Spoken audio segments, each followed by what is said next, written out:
येते तुमच्याकडे याच मुद्द्यावर बावनकुळे बोलतायत, ऐकूया आपण. तुम्ही गेले नाही, तुम्ही भगवान प्रभू रामचंद्राचा तिरस्कार आयुष्यभर केला आणि आता तुम्ही त्या ठिकाणी असे आंदोलन करून या ठिकाणी काही मिळणार नाहीये, काही भेटत नाहीये. आंदोलनामध्ये तेच लोक आहे, काही जनतेला काही संबंध नाही आहे. जनतेला विकासाशी संबंध आहे. विकसित महाराष्ट्राकडे जनता जाते आहे. त्यामुळे जनतेला अशा आता काही आंदोलनाची भूमिका काही घेणं नाही आहे.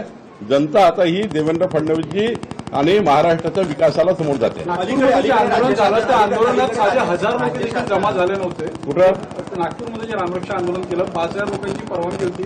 1000 लोक आता याचा आत्मपरीक्षण उद्धव ठाकरेंनी केलं पाहिजे. शेवटी तुमचा पूर्व इतिहास जर काढला तर पूर्व इतिहासाची भाषणं काय तुमचे, तुम्ही बदलली आहे भूमिका.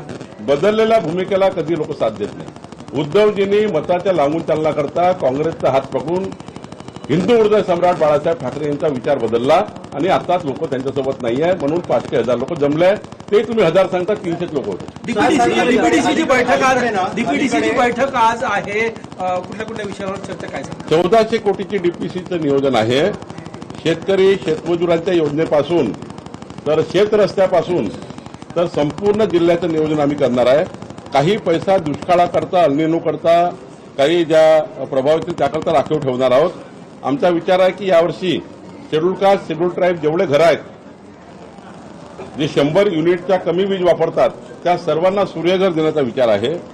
काही व्यक्तिगत लाभाच्या योजना तयार केलेल्या आहेत. काही आशिष जयस्वालजींनी राज्याचे राज्य अर्थमंत्री म्हणून त्यांनी काही योजना तयार केलेल्या आहेत नियोजन विभागात.